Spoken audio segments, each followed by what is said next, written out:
আপনারা যারা কৃষিকাজ, মৎস্য চাষ কিংবা পশুপালন করেন অথবা এইসব বিষয়ে নতুন কোনো তথ্য জানতে চান, শুরু করছি তাদের জন্য কৃষি উন্নয়ন ভিত্তিক প্রামাণ্য অনুষ্ঠান মাটি ও মানুষ। সেই দর্শক, আমাদের আজকের অনুষ্ঠানে প্রচারিত হবে একটি বিশেষ ফলোআপ প্রতিবেদন। আর বিষয়টি হচ্ছে বাংলাদেশে অ্যারাবিয়ান খেজুর চাষ সম্প্রসারণ। আমরা এই প্রতিবেদন ধারণ করেছি ভালুকার পাড়াগাঁয়ের মুতালেবের খেজুর বাগান থেকে। দেখুন অনুষ্ঠানের বিশেষ ফলোআপ প্রতিবেদন, বাংলাদেশে অ্যারাবিয়ান খেজুর চাষ সম্প্রসারণ।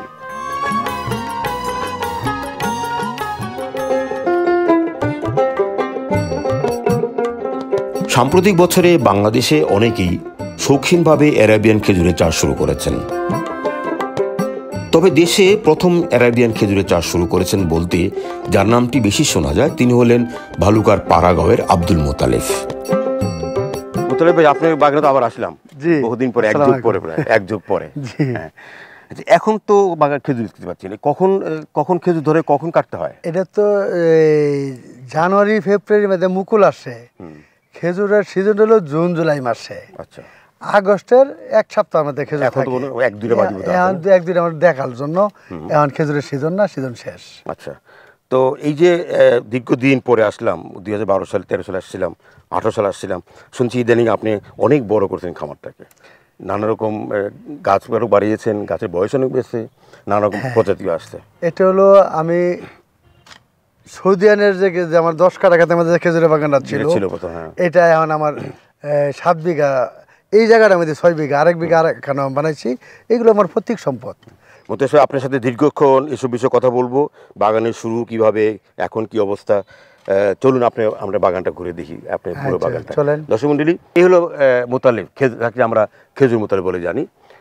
উনি 2004 সালে এই খেজুর বাগান করেছেন। আমরা 2012 সালের দিকে একটি প্রতিবেদন উপস্থাপন করেছিলাম এবং 2018 সালে একটি প্রতিবেদন উপস্থাপন করেছিলাম।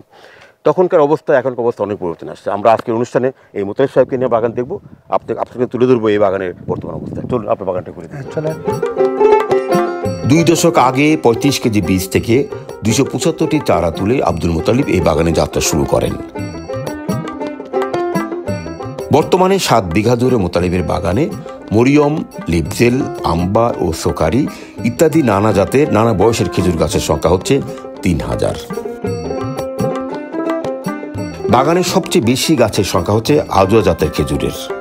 চলতি মৌসুমে 95টি আজুয়া জাতের গাছের খেজুর ধরেছিল। পর্যায়ক্রমে সিংহভাগ গাছ থেকে হারভেস্ট শেষ হয়েছে। অ্যারাবিয়ান খেজুরের বৈশিষ্ট্য অনুযায়ী জুলাই মাস থেকে হারভেস্ট শুরু হয়, আগস্টে শেষ হয়। তবে সৌদি মাটিতে সোকারি পাকে আগস্ট মাসে এবং আজুয়া পাকে সেপ্টেম্বর মাসে। অন্যান্য জাতগুলো এর মধ্যে পাকতে শুরু করে। সৌদি আরবে খেজুর হারভেস্ট করে বিশেষ কৌশলে প্রক্রিয়াজাত করে খোলা বাজারে বিক্রয় করা হয়। মোতালেবের এই বাগানে সাম্প্রতিক চিত্র ধারণে দেখা যায় 20টি আজুয়া গাছে 2 থেকে 3টি করে কাঁদি বিদ্যমান, যেগুলোর এখনো হারভেস্ট হয়নি। অন্যান্য জাতের কিছু কিছু গাছেও 1 থেকে 2টি কাঁদি দেখা যায়। আমার এই বছর 350-50টা গাছে ফলন আসছিল। মোট গাছের সংখ্যা কত? মোট গাছের সংখ্যা হলো আমার এখানে ছোট বড় মের্দি গাছ হলো 3000। এটা 2 বাগানে, একটা তুলে 1 বিঘা, এটার মধ্যে 6 বিঘা। তাদের গড় বয়স কত? এগুলো গড় বয়স আপনার, এটা হলো কাটিনের গাছ, খুব দেখা, এটা বড় চারা লাগালে 1 বছর পরে ফলন আইয়ে। এটা এই বছরের কয়টা গাছে ফল ধরছিল? এই বছর 350-50টা গাছে ফলন আসছিল। আচ্ছা, 50-50টা গাছ হলো পুরুষ, 300 গাছ হলো মহিলা। ওই খেজুরগুলো আমার বেশিরভাগই এই বছর, এখন তো অধিকাংশ গাছে ফল নাই। এখন তো এই যে খেজুর বিক্রি হয়ে গেছে, এই যে দেখেন, এই যে খেজুর এই যে কাইটা বিক্রি করে দিছি, এইগুলো আমার অল্প অল্প রয়েছে। এটা সিজন নাই এখন, এই গাছে বেশি অনেক খেজুর এইগুলা, কিন্তু এগুলো আস্তে আস্তে পাইকা নষ্ট হয়ে যাবো, কাটলেও নষ্ট হবে না। কি জাত? এটা কি জাত? এটা হলো আজুয়া খেজুর। আজুয়া তো নাম করা খেজুর না? জি। আচ্ছা, বলেন তো এটা কি হারভেস্ট শুরু হয়েছে এখন? হ্যাঁ, এটা শুরু হয়ে গেছে পাকা, কিন্তু এটা পাকার আগেই মানুষের যেই আসে তার দিন লাগে যে আমরা একবার আসি আর দ্বিতীয়বার আসবো না, খেজুর দেওয়া দেয়। আজুয়া গাছ কয়টা আপনার এখানে বাগানে? আজুয়া গাছ ছোট বড় মিলে কমপক্ষে 2700 গাছ। এই বছর কয়টা গাছে আজুয়া ধরছিল? এই বছর 95টা গাছে আজুয়া গাছে খেজুর বিক্রি করছেন? হ্যাঁ বিক্রি করছি। একটা গাছে কয় কেজি আসছিল? একটা কাজির মধ্যে 10 কেজি 15 কেজি আসে। এগুলো খেজুর আস্তে আস্তে কমে গেছে। কয়টা কাজি ছিল এখানে? এটার মধ্যে কাজি ছিল, একটা ছিল, ওই যে এদিকে একটা ছিল, এই পাশে একটা ছিল, ওই 4-5 কাজি আসে। আচ্ছা, একটা 10 কেজি হলে 5 টাকা দিলে 50 কেজি। 10 কেজি হবে না? না এখন তো খেজুর সিজন শেষ। কত এটা তো এই যে দলি এখন ফিরে জায়গা। আপনি খাওয়া দেখেন কি রকম লাগে? হ্যাঁ ও পাকবে তো না? হ্যাঁ এটা কাঁচা খাওয়া যায়? এটা কাঁচা খাওয়া যায়। দর্শক মণ্ডলী, মোতালেবের খেজুর বাগানের সৃষ্টির গোড়ার কথা আপনারা অনেকেই জানেন। 2001 সালে বাগানের গোড়াপত্তন হয় এবং শুরুর গল্পটা ছিল ভিন্ন রকম। আজকের বিস্তারিত প্রতিবেদনের আগে চলুন শুরুর গল্পটা শুনে নেই আরেকবার মোতালেবের মুখ থেকেই। আমি যখন 98 সৌদি আরব চাকরির উদ্দেশ্যে গেছি সৌদি আরব, তখন আমি বলছিলাম যদি আমার যদি কৃষি বিষয় পড়তো তাহলে কৃষি কাজ করতে পারতাম। আমি তো আর তো লেখাপড়া না, আল্লাহর কি রহমত আমি কৃষি মাজরা বিষয় পাইলাম। 6 মাস আলু মাজরায় কাজ করার পরে আমার কপিলে বললো যে মাজরা খালি বলি রাখাল শুকুর। এর যখন বললো না না রাখাল শুকুর মানে খেজুর গাছের নাম হলো রাখাল, আর খেজুরের নাম হলো তমর আরবিতে। তখন 28 জনের মধ্যে আমি 1 নম্বর হয়েছি কাজে। যখন আমি খেজুরের কাজটা ভালো করে করছি, 8টা গাছে ঘুরি বানছিলাম খুব সুন্দর হইয়া। পরে বিকালবেলা আমার কপিলে বললো সৌদি আরবে? হ্যাঁ সৌদি আরব। কোন এলাকায়? এটা হলো আল কাসিম আল মাজনাব, মক্কা রিয়াদের থেকে 600 মাইল উত্তরে।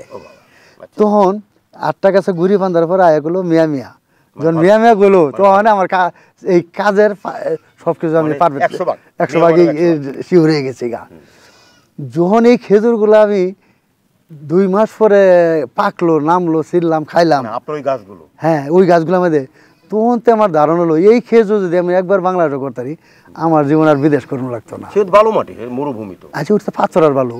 তখন ওইখানে একটা কথা আসছিল আমার যে এটা তো বাংলাদেশে হয় না, আমিও জানি। তখন ভাবলাম যে এখানে এটা কিন্তু 2004 সালে ওই কথা বলছি, এটা নতুন করে না। হ্যাঁ বলছিলাম যে আমার শ্রদ্ধাবাদন জিয়া রহমান কিন্তু একটা নিমের বাগান করছিল সৌদি আরব, আরাফাত ময়দানে। আমার ধারণা হলো যে বাংলাদেশ এটা যদি সৌদি আরব, তো সৌদি আরবের তো বাংলাদেশ হওয়ার কথা। এরপর আরেকটা জিনিস চিন্তা ভাবনা করলাম, 2 ঋতু আর 6 ঋতু, তাহলে আমার ঋতু বেশি, আমার পকেটে টাকা বেশি, তাহলে আমি বেশি ঘুরতে পারাম। মানে আমাদের ঠান্ডা 2 মাস পর ঋতু বদল, তাহলে আমারটা হইব। ওই আপনার চিন্তা হইলো, এই চিন্তা ভাবনা করেই আমি ওই 3 বছর এখানে এই খেজুর আলি লাগাইছি, তুলছি, ভিজাইছি, উগাইছি, যেটা আমার বাংলাদেশের লাগে 6 ঋতু লাগে খাপ খাইব কিনা। কিভাবে গাছ তৈরি করে ওইখানে? ওটা তো পৃথিবীর সৃষ্টির শুরুতে খেজুর গাছ, বীজটা তারা করে না, বীজের থেকে গাছ ভালো 98% পুরুষ হয়ে যায়। তাহলে গাছের থেকে কাটিং করে গেল। যেরকম আমি অনেক বাগানো যাহা দেখেন এত একটা যারা এরকম কাটিং করতো। হ্যাঁ এখনো কাটিং করে এরা, বীজের চারা দেওয়ার গাছ বানায় না।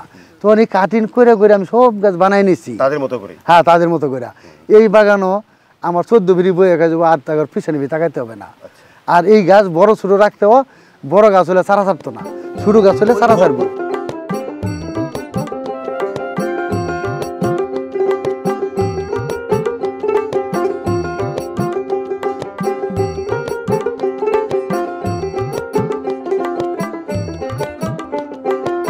আপনার উপজেলায় একটা সুন্দর বাগান হয়েছে এবং বহুদিন ধরেই মোতালেব খেজুর বাগান করছেন। আপনার বিভাগ থেকে এই বাগানকে আপনার কোন দৃষ্টিতে দেখছেন এবং আপনার কি ধরনের সহযোগিতা করছেন এই বাগানের ক্ষেত্রে? আসলে খেজুর তো আমাদের নিজেদের দেশের কোনো ফল না, এমনি দেশি যে খেজুর আছে এটা যেহেতু সৌদি আরবের একটি খেজুর, তো এই বছর মাশাআল্লাহ অনেক ফলন আসছে। তো আমরা যেটা করি, আমার যিনি উপসহকারী কৃষি কর্মকর্তা আছেন ওনাকে আমি সবসময় বলা আছে যে যেহেতু এটা বিদেশি ফল, আপনার তদারকি কি থাকে এই বাগানটার মধ্যে আপনাদের বিভাগ থেকে? তো আমরা যেটা করি, এবং উনি আমাদের মোতালেব সাহেব আছেন, উনি নিজেই একজন দক্ষ একজন মানুষ। আমি একটা কথা বলি, যেহেতু এটা বিদেশি ফল, আমরা অন্যান্য ফল বা ফসল নিয়ে কাজ করি, আমরা নিজেরাই আসলে ওনার কাছ থেকে শিখতে আসি। আচ্ছা, বাইরে থেকে যারা চারা নেয় তারা কি আপনাদের সাথে কি ধরনের প্রশ্ন করে টেলিফোনে, বা কি ধরনের পরামর্শ চায় যারা বাইরে চারা নিতে চায় মোতালেব? আসলে ওনার যে ভিডিওগুলো আছে বা যখন নিউজ পাই তো শুনে যারা আমার কাছে ফোন করেন, অনেক সময় দেখেন রাত 12টার সময় ফোন করেন, তেমন আসলে কোনো প্রশ্ন না। আমার যেটা মনে হয়েছে খুব শৌখিন কৃষক যারা হচ্ছে অনেক দাম শুনেও খেজুরের চারাটা নিতে চায়, তেমন কোনো প্রশ্ন করে না, শখের বিষয় নেই। এবং তারা আসলে আমাদের মোতালেব সাহেবকে খোঁজেন যে কিভাবে চারাটা নেওয়া যায়, এছাড়া আসলে অন্য কোনো প্রশ্ন করে না। তবে আমি যেটা বলি যে মোতালেব সাহেব একজন দক্ষ একজন, আমি কৃষক আমি বলবো উদ্যোক্তা, ওনার কাছ থেকে যেন আমরা শিখতে পারি। আপনি কি জানেন যে মোতালেব সাহেবের কাছে চারা নেওয়ার পরে ওই কৃষকটা তার কৃষকের বাড়িতে গিয়ে উনি রোপণ করে দেয়, এবং সেক্ষেত্রে কি কোনো টেকনিক্যাল পরামর্শ আপনার কাছে চায় কৃষকরা, যে আমরা চারা নিয়েছি, আপনার কি ধরনের পরামর্শ হতে পারে, এই ধরনের কোনো ফোন মানে করে? আমি আসার পরে আসলে এরকম কোনো কৃষক ওভাবেই করে নাই, তো এই বছর অনেকে আমার সাথে যোগাযোগ করছে, নিজে গিয়ে রোপণ করে দিয়ে আসে বা অন্য কোনো সমস্যার কথা বলে। কখনো এই পর্যন্ত আমি কোনো অভিযোগ পাইনি সত্যিকার অর্থে। সায়েন্টিফিক ব্যাখ্যাটা কি, একটা চারা রোপণ করার পরে কি কি ধরনের ম্যানেজমেন্ট করতে হবে, সায়েন্টিফিক ব্যাখ্যাটা কি এটার? এখন খেজুর তো আসলে নর্মাল যে আমরা আমাদের দেশি খেজুর আছে সেরকমই, কিন্তু এটার সাথে যে সৌদি আরবের আবহাওয়ার সাথে আসলে আমাদের আবহাওয়াটা যেহেতু একটু তারতম্য আছে, যখন আসলে যে সময় হারভেস্ট করার সময় হয় প্রচুর বৃষ্টিপাত হয়। আচ্ছা, আমরা এই ফাঁকে মোতালেবের সাথে কথা জেনে নিই যে একটা চারা নেওয়ার পরে কি কি ধরনের ব্যবস্থা করতে হবে, তারপর আপনার সাথে আবার কথা বলি। জি জি।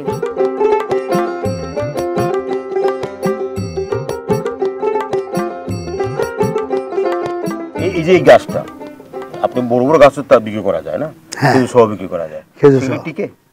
হ্যাঁ, খেজুর টিকে।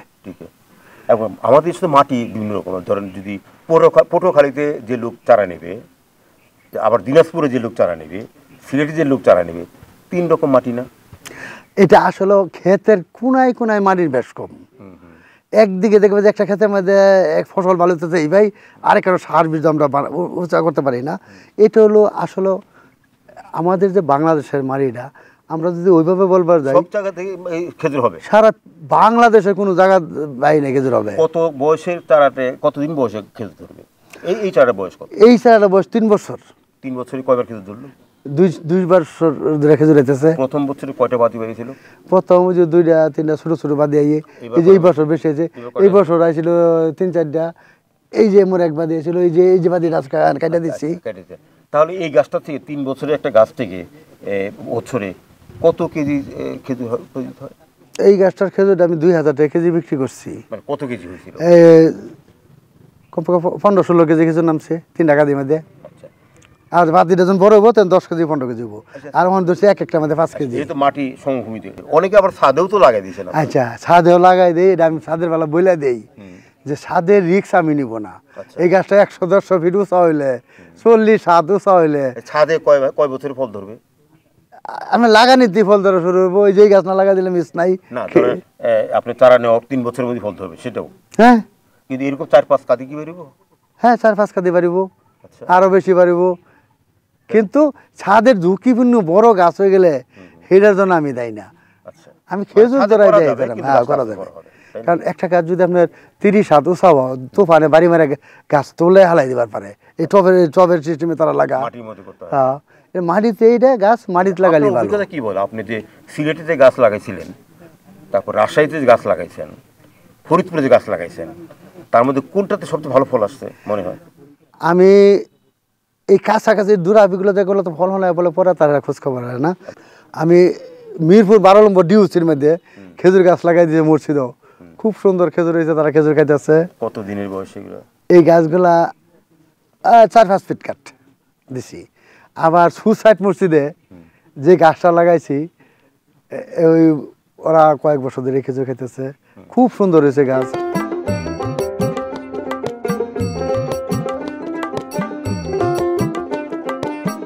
মোতালেব সাহেব চমৎকার করে বললেন কীভাবে ব্যবস্থাপনা করতে, কিন্তু আমাদের কাছে যে সংবাদ আছে, অনেকেই বলে যে তারা নেওয়ার পর তারা মরে যায়, আমরা ঠিক মতো করি। কিন্তু ওনার কথা খুব সহজ, গোবর সার দিতে হবে সাধারণ। তো এটাকে আরও এত মানুষের জটিল তৈরি করার কারণটা কি মনে হয়? কারণ এটা তো খুব ইজি মনে হচ্ছে আসলে উনি তো আসলে নিজে এটা করে আসছেন, সৌদি আরবের ওনার অভিজ্ঞতাটা বেশি। তো এটা যেহেতু একদমই বাইরের একটা, গোবর সারের কথা বললেন, কিছু সারের কথা বললেন। আমরা যেটা বলি যে হর্টিকালচারাল যে ফ্রুটস গুলো আছে বা ক্রপস গুলো আছে, মানে ফল চাষের জন্য আসলে জৈব সার, কেঁচো সার খুব বেশি দরকার।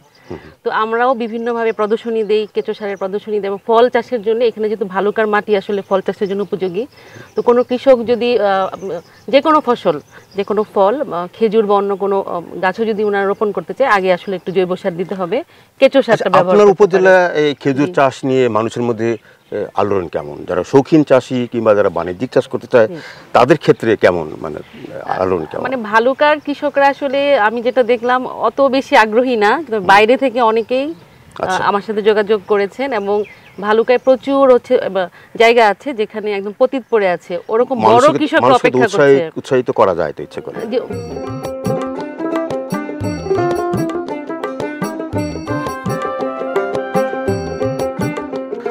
চমৎকারভাবে মোতায়েব সাহেব একটা চারা এই যে চারাটা যদি এই শিকড় লইয়া কাটতে পারে কেউ, তাহলে চারাটা যেতে হইব। আর শিকড় থাকতে হবে, এইগুলা থাকতে হইব। আচ্ছা আচ্ছা। আর শিকড়গুলো যদি না থাকে তাহলে চারাটা মারা যাইব। এইটা এখন কি আপনি কি করবেন এই চারাটা? এখন এটা আমি এখন লাগাই দিব। লাগানোর পরে এটা কি তাজা হবে? হ্যাঁ, ওই যে সালা দেওয়া আস্তে আস্তে যেতে হইতেছে। এর মারা যাবে না? না, আচ্ছা মারা যাবে। এটা কি আগামী বছরই খেজুর ধরবে? হ্যাঁ, যেটা হয়ে গেলে ঠিক হয়ে আগামী বছর খেজুর ধরবে, নাহলে আরেক বছর বেশি লাগবে। ছোট শাখা না কেটে এরকম বড় শাখা কাটেন কেন? ছোট ছোট শাখা থাকলে শিকড় না থাকলে গাছটা টিকবে কম। আচ্ছা। আর এটা হলে শিকড় লেগে থাকতে হলে গাছটা টিকবে। এটা তো কাঠের চেয়ে কাঠ কারণ লাগে। আচ্ছা, একটা গাছ থেকে প্রতি বছর কি পরিমাণ শাখা এরকম করে আলাদা করে? একটা গাছ থেকে 2, 4, 5টা 7টা বেশি থাকলে কারণ যা।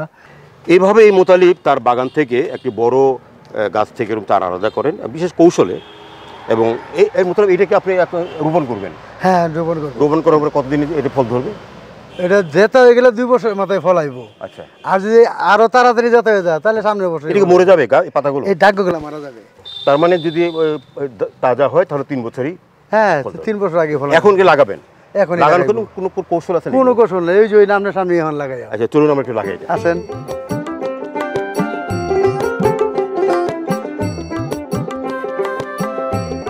এখন পানি বা সার কি করবেন? এটা খালি পানি দিব, বৃষ্টি পানি বলে পানি দিতে লাগবে না। আচ্ছা, ওই যে বললেন যে মরে সম্ভাবনা আছে নাকি? এটা মরে যাবার এবছর পানি সারের বিষয়ে কোনো সমস্যা না। মানে পাতাগুলো মরে যাবে? পাতাগুলো মরে গেছে। সৌদি আরব সালাদা ফেসাই থইতে লাগে। ওই কুশিটা 3 বছর পরেই আপনার আস্তে আস্তে কুশি খেজুর ধরবে? হ্যাঁ। এটা তো অনেক বড় চারা। অনেক বড়। ছোট চারা ক্ষেত্রে একই অবস্থা? একই অবস্থা। আমরা যে চারাটি রোপণ করলাম এটি কিন্তু একটা নির্বাচিত মহিলা খেজুর গাছের চারায় শাখা কিন্তু আনা হলো। এটা যদি বীজ থেকে করা হয় তাহলে কিন্তু নিশ্চয়তা থাকতো না যে এটা কী চারা। তবে যেহেতু মোতালিব তার নির্বাচিত মহিলা গাছ থেকে শাখা আলাদা করেছেন, সুতরাং এটা শতভাগ নিশ্চিত যে গাছটি একটি পূর্ণাঙ্গ মহিলা গাছ, এখান থেকে ফল পাবে।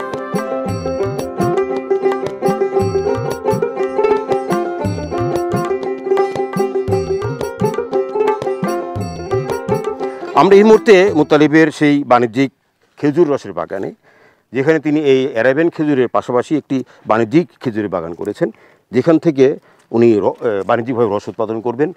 বিভিন্ন বয়সের চারা রয়েছে এখানে, কোনটি ছোটো কোনোটি বড়, তো বেশ কয়েকটি গাছ রয়েছে এখান থেকে। উনি বলছেন এই বছর মাঘ মাসে উনি হাঁড়ি পাতবেন এবং প্রতি গাছ থেকে উনি প্রায় 300 কেজির মতো গুড় উৎপাদন করবেন। এভাবেই অনেক চারা উৎপাদন করছেন এখানে, এবং উনি মনে করছেন যে এই বাণিজ্যিকভাবে এ ধরনের যদি বাগান তৈরি করা যায় সেখান থেকে একটি বিশাল পরিমাণ টাকা আয় করা যাবে এই খেজুর রস থেকে।